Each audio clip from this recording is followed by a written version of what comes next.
I can't do this. And it's like, Or she'd say to me, Miss Karen, you can't make me. that part. I like that phrase. He can't make me. No. Yes. Welcome to the Brain Lady Podcast with your host, Karen D. Wood, the resident brainiac. Get ready for a mind-expanding journey as we unravel the mysteries of the brain from Notes from the Couch. Join us as we delve into the complexities and wonders of this enigmatic supercomputer. Fasten your mental seatbelts and prepare to have your synapses fired up. Welcome to the captivating world of the Brain Lady Podcast.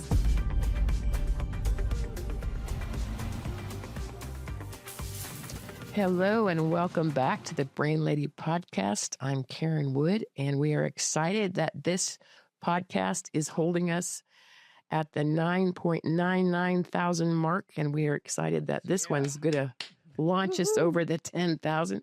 And today we have a very special guest. This is Kim Contreras. She works with our team at the Clear Thinking Solutions office. And when I grow up, I'm going to be like Kim Contreras. I don't think so, but that's okay. I think it's the other way around. So we always have a lot of fun together. We have learned and grown.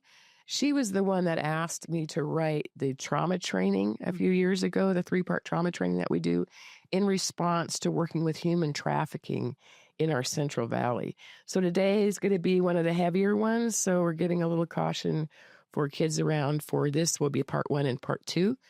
Kind of like a few episodes ago when we focused on suicide, which was a heavy topic. So this one will maybe hit on some things, but we want it to hit on things because it's such a prevalent problem and only growing. So, hey, how did we meet? Do you remember?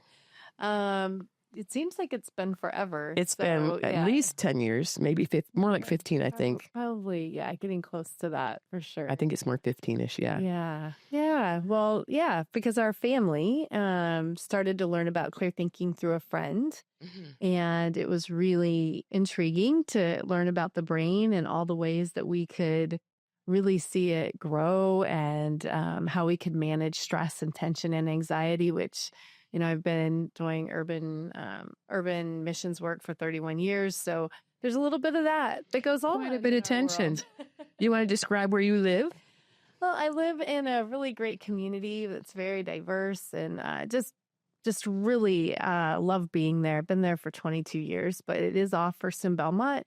And I just consider it a privilege to be there. Our neighbors are great, but it is one of those things that can, there can be some extra things going on when you're dealing with poverty and lack of resources. And so we get to be right in the mix of that, learning and growing as a family, raising our kids and getting to be a part of that community.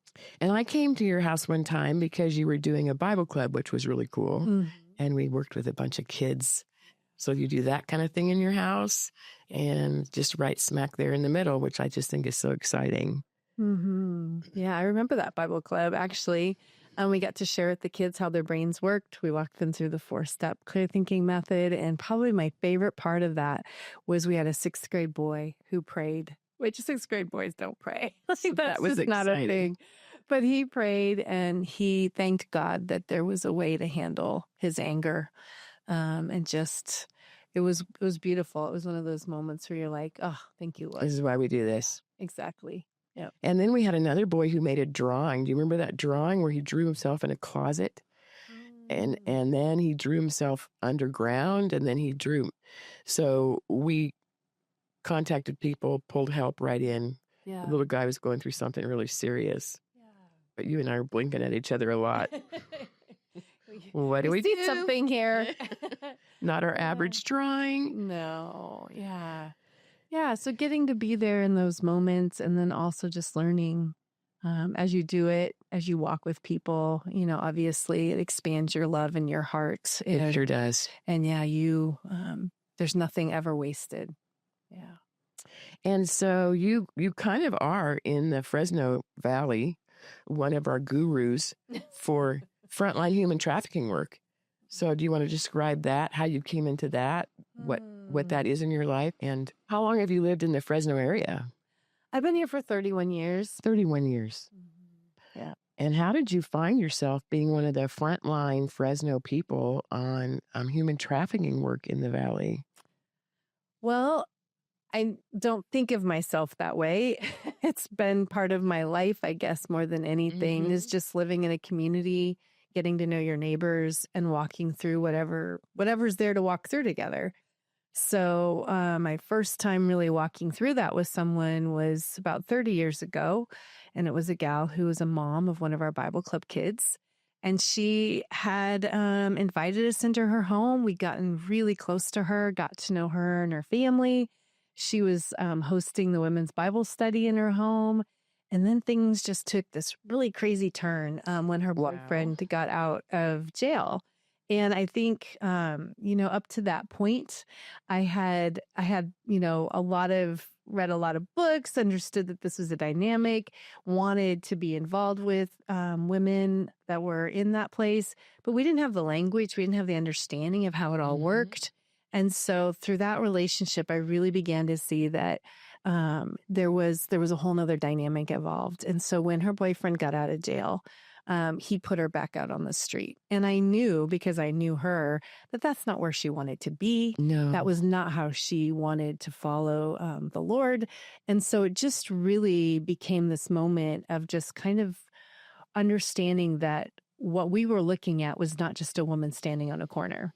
We were looking at a whole industry that was propped up by men who were broken sexually and were taking that out in all these broken ways. And so, she was the front face that everyone saw, but that's not really what was happening. There was money being made. There was buyers that were involved. And so it just really opened up that whole world to me. I really like that phrase, all the broken ways. It's such a better way to look at it than that person. I would never be that person, or I'd never be. No, when we get that broken, we're all in that pack. Yeah. Yeah. So that's a great phrase. And that's really what we find. I mean, we like to think that this is an out there problem. But the reality is our survivors run into their buyers at churches all over town. The anti-trafficking law enforcement has been on every campus in our city. And so I think it's really important that we understand that this is not an out there problem, and this is not a Belmont problem. This is a human problem. This is a problem of people not having access to or being able to find places of healing, not being able to share. There's a lot of shame and guilt around it. And so we're really wanting to encourage folks, in these different communities to find those places, those churches, those communities, places where they can actually experience something different than staying hidden. And one of the reasons our valley is so ripe to it is for so many reasons. And one of it is the immigrant population here. And human trafficking takes so many different forms than we tend to think of than just the girl on the corner. I remember meeting one of the survivors who was kept in a garage in Clovis and as a home servant, and the process of getting her out. And we got her into an apartment and got her all set up. And so talk about that a little bit. What kind of are the different kind of faces that you end up working with? Well, it's interesting because 95% to 97% of our trafficking situation is actually domestic. It is not our immigrants. And that is one of those myths that's out there. 70% of the women that are in trafficking are actually coming through our foster care system. I was just going to bring that up. Yeah. And so, we hear these things and it makes the news, but that's not when you actually get to know the people involved. They're really not who you might think it would be. Yeah. When I was working in the social care program for foster kids, that was where I started learning about that prevalence. And my girls are getting involved in that. Yeah. I remember 2 of my girls were flown to Las Vegas, and I just prayed and prayed and prayed and prayed. And then one of them came back and one of them didn't. And I think it was 16 and 17. Yeah. And that unfortunately is the case. They get moved around a lot. Yes. And so that is definitely something that we see quite often. So we try to make sure they that we can, when we have contact with the women, that they have numbers that they can call from anywhere in the country. And that's why organizations like Polaris and the National Human Trafficking Hotline are really important, because they can call from anywhere. And that makes me think of the work we do on Friday nights once a month, where we walk the streets and we talk to the women, where we have folks from our community that come and volunteer to do that. And we get a chance to just build a relationship, because it takes a relationship to get into this, and it takes relationships to get out of it. And so it's really important to keep those connections and to start relationally. And so that's what we get to do when we're out there, and we get to give them information.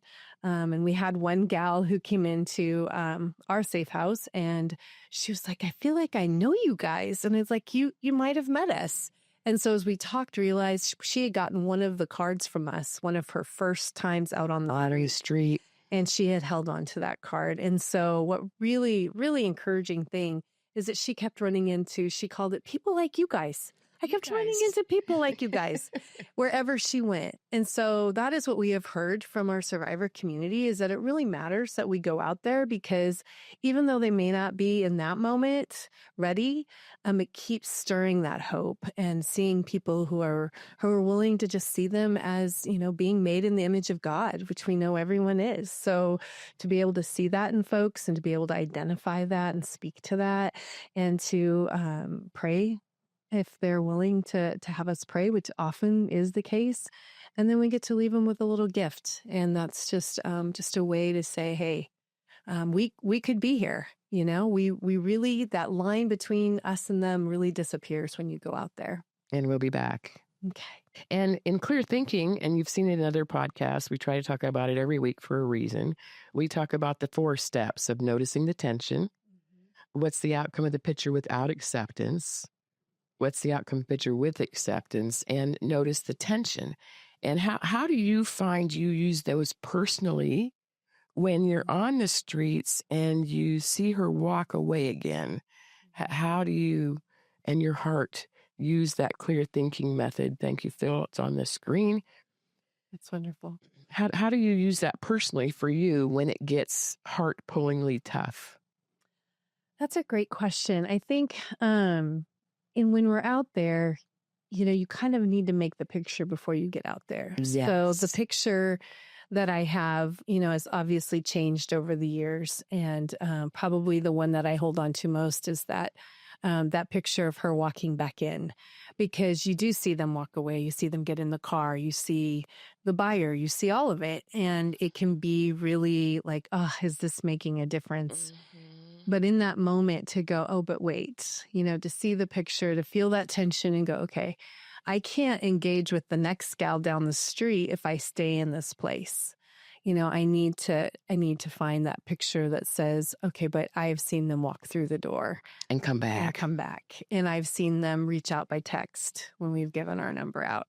And so those are the things that help ground you in those moments and help you remember. But we also get to use it with the women when we're out there. I think about a gal who had come out and she didn't want to be out there. She had kind of had some really crazy things happen, and she felt like she needed the money. She had to come back out. And as we talked to her, we just got to ask kind of those questions. Well, what would it look like? Maybe you can't, but what would it look like if you could leave tonight? How would that look? And so we acknowledged the tension of being there. We acknowledged the tension of the money. And she said, well, it looked like me getting on my bike and driving down Olive. And we said, oh, that sounds great. I said, so if you did that, who would be on the other end? And she said, well, she described the family situation. And I said, how does that compare to where you are right now? She's like, that sounds much better. And I said, well, why don't we just pray that you can do that? And we did. And then she took off. And I don't know if she made it back there, but I know that in that moment, the tension had gone down, that a different part of her was able to talk to us. And the hope is that she was able to, at least for that night, she was able to go back to a safer place. Inviting her to that picture. Mm-hmm. And that's why we use that picture idea in the clear thinking steps rather than just the logical steps or the trying to analyze the situation. When we used a picture, thanks, Phil, it's on the screen again. What's the outcome of the picture? Step number 2, without acceptance, then the mind says, uh-oh. And with step number 3, then we can get that system moving up to the frontal lobe where they can view and plan and see possibilities. Yeah. For those of you that love to read, we talk a lot about Bessel van der Kolk's book, The Body Keeps the Score. And he says the best kind of therapy is when we help people realize their bodily tension, our step number 1, and then help them see where that tension's going to go. And then the mind will make the switch. So that's why it's exciting that that's part of what we get to do. So I love how you get to use it for you and then hand it to someone else, which is why we wrote that trauma training, was how you can invite other people to use the 4 steps. And that's why we talk about them so much. So you can keep learning how to use it for you and then how to use it for someone, whether it's someone at home, because you have an interesting pumpkin girl at home you get to use this on. I do. And I describe her situation as being an amazing human being and how you use this for her. Yeah. So topic switch unannounced. Yeah, I'm like, let me think here. So I think that's one of the reasons we actually started, seeking this out, though, was so that our own family could continue to grow in our understanding of what it means to be reactive and work through our own tension and anxiety. So from a very young age, she has been a part of it, because I think when we started doing this, she was 4 or 5. She was 4. Yeah. I was looking back at pictures. Okay. Yeah. She was little. And so to know that here she is in high school now and walking through all that means as a teenager, she is incredibly brilliant and yet struggles with ADHD, right? And so to be able to, see her take those deep breaths, roll her shoulders, make her pictures, and walk away from situations that would maybe have kind of took her down in the past, is wonderful to see. When we started the school year, we had some really hard moments or some things going on campus that were really difficult. And the staff at her high school are just amazing. So they were great to work this through. But she, now she's able to be there all week. She's been able to stay connected to those folks on her campus. And I know that's because she's able to do that work and make those pictures and see that she has the strength to do it. When there was a time when it was like, I can't do this. And it's like, or she'd say to me, Miss Karen, you can't make me. That part. I like that phrase. You can't make me. Yes, that does sound like correct. I can't. Yep. No, we can't. But where's this going to go if you keep this? Where's this going to go? And then we just start over again. Yeah. And what can we invite you into, right? Like, so here's the invitation. You're right. We can't make you, but yeah, where is this going to go? And here's the invitation to something different. Because she's in such a hard age now with all the exposure from the cell phone and the computer and all the sexual everything. Our kids are, even if they're not in human trafficking, they're very vulnerable sexually. And so it's important that we teach them these skills to think these things through. I just had one of my 20-year-old clients get caught up in being on a dating website where he thought for sure this lady was loving him, and all of a sudden now starts asking for money. And then sure enough, if you don't pay this much money by 12 o'clock, I'm going to send these pictures out. And it's just an icky time out there for these young people with these cell phone accesses. And so we just got back to the 4 steps. Yes, they may contact your mother. Yes, they may send it to all your friends. And acceptance doesn't mean it's good, right, kind, lovely, or true. But how do we have our best brain in this thing too? Because then you get to deal with them multiple times when they keep coming back. Yeah. And so I'm glad you have this way of thinking to process that. I've also seen you do some really good work of actively mourning as you're walking alongside people as you carry this thing. So how have you found that these clear thinking steps helps you process some of these heavier things like mourning for the people that you carry? Yeah, I think grief is strange, right? Because it doesn't show up when you want it to. It shows up when it wants to show up. So so you get hit by it. And so I think one of the things that we learn in clear thinking is to use the outside of our body to tell the inside of our body that we're okay. And so I think that's really been probably one of the main tools for me with my own journey with grief and knowing that this is going to hit at times when you don't want it to. Mm-hmm. And so to be able to say, okay, what's available to me? Okay, I can move my shoulders. I can take a deep breath. I can step out for 5 minutes and kind of give myself permission to do some crying. I can walk through the 4 steps, looking at where my tension's coming from. And sometimes you can't find all that when you're in the middle of it. Not in the middle of it. Sometimes it's like feels like a tsunami. And so using that outside body and being able to take those 5 senses, getting a drink of water, going for a walk, looking for what's beautiful. I think about my time in the car a lot of times now is my transition time.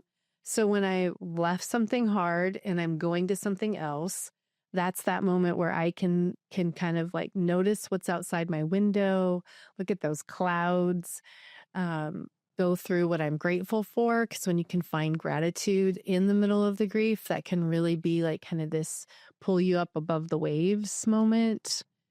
So those are the things I think that have been the most impactful for me with the clear thinking is that idea of using those outside senses and things to help tell my body, this is hard, but it's not death. We're not dying. It's really using the outside of us, that parasympathetic processing we've talked about, to tell that amygdala, that alert, the alarm limbic system, that this is very hard, but I'm not in danger. Now, other times I've seen you when you're dealing with the systems and trying to get the systems to help your people, and then the systems become the tension. So talk about that a little bit, how you maneuver trying to get someone help when there may not be the right kind of help available. How do you work with that?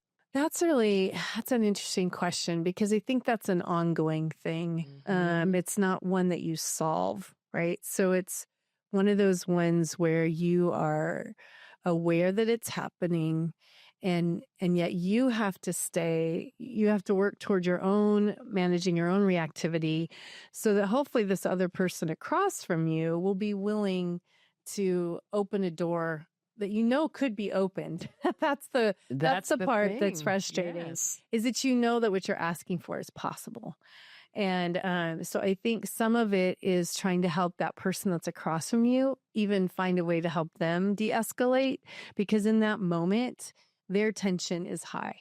And you don't know what they just had walk out their door. You don't know with their lifespan. Nope. You have no idea what's gone on with them. And so some of it is people will tend to match what you bring. So if you can stay in your best state of mind, if you can do the breathing, and because of those wonderful mirror neurons, if you breathe and move your shoulders and kind of, they will probably join you without even knowing it. And so there's this side of it that you can invite people into without them even being aware that you're doing it. It gets awfully fun sometimes. Yeah. I got you. Yeah. And then you can kind of see the shift. So questions, I think, and curiosity, we use the word curiosity a lot. And I'll throw that out. Well, I'm just curious. Is there anything more that we could explore? Is there anyone else that you could send our way? And so just trying to get that word curious has this effect of wanting to find a different solution, which is not always available to us when we're in that reactive state. And so there's a brain on the screen. If you're watching online, if you're listening, it's a big, beautiful, bright brain. And then on the inside is that limbic system where the emotion is working. And then that logic system and that frontal lobe. And you're trying to invite people to the balance of the two for the sake of finding the solution. That's really what the curiosity is. Yes. And then sometimes you can get people who are in a big system and they are completely logical. I've been dealing with the Social Security Administration now, sweet 65. Exhale with me. And they can get so logical on a phone call, and I find myself winding up. And that's the wrong kind of emotion. But then I try to express with my voice and kindness and all the things. And the other day I said to a lady, it sounds like you've been having a really hard day. I am so thankful that you helped me with my mess. And she paused and I thought, oh, I went too far. because I always go too far. The name is Karen, right? And so for us to realize that we're inviting people to a new balance, not knowing what's going on in their life. Yeah. And systems are really difficult for helping people get help. Yes. But I've seen you do such a good job in navigating that. So that's what we've got to keep trying to do, is find that balance. Yes. So we've got just a couple minutes left. What would you like people to know who are watching about something that you do that is a high calling, or something that you do that they might be able to do? Yeah, I think one of the interesting things where we're at kind of in culture right now is I feel like there's this invitation for folks to get connected to places that maybe have felt a little bit outside your comfort zone, or maybe require you have some skill sets, and there's probably a place where those would be used in a way that would also grow you. And so I feel like as we move into kind of this next season, we just have so many folks who are vulnerable, and all different age levels of that. And so I feel like one of the things I love to do, I kind of have it as a personal mission statement, is I'm a little messy. So I like to invite people who maybe are like, oh, I want to bring this thing to the table, but I feel like it's kind of messy over there. And you're right. It is. It is not a linear process. What we are talking about, every day is different. And so, but to be able to say, there's something about being invited into a place where you don't know the end of the story. And so we get to engage people in those places and to invite others to learn the clear thinking method, to be able to bring their skills to the world of helping folks who are either actively involved in human trafficking or even looking for prevention pieces. We have lots of prevention things we do at Central Valley Justice Coalition. So that involves children and youth, and there's just a lot of things that can be brought into this world. And so I think that's one of my favorite parts of what I do. That's lovely. And this was part 2, just so you can get to know Kim. And this is part 1, wrong. So part 1 is just an introduction. And then part 2 will be more specifically how to take that idea of where could different people get involved. And so we're going to talk a little bit more about what's happening in our valley, and then how you can get involved. So I'm really glad you got to come play with us today. Thank you. It's great to be here. And we're glad you were with us again. So keep learning about that clear thinking process in your own life. Contact us if you want to talk that through. Let us know if you have any ideas for the podcast. Keep sharing it, subscribing, and remember the book that I wrote that I didn't bring today to show you, Brain Prayers. So if you want to keep learning more about your brain. Oh, something happened this week. I spoke at Clovis Community. Oh, there it is. You're amazing, Phil. That I spoke at Clovis Hills, and I think I saw for the first time the most direct healing somebody had in a moment. She said she never had seen her tension before her whole life. So many hard. Wow. And when she started to feel it, she just stood up and she said, it's coming out, and I'm panicking. So she went into a full-blown panic attack, which was great because that's feeling, right? And so then we had her move around, and I had someone step out with her and help her. And she came back in and said that's the first time she knew she could use all of her physical feelings to help her unlock her whole past. That's beautiful. Yeah, it was so exciting to watch. So we'll talk a little bit more about that in the next episode too, how to keep learning how to balance your brain, your body, your behavior, and your belief. So thanks for joining us. Keep subscribing and sharing. See you next time.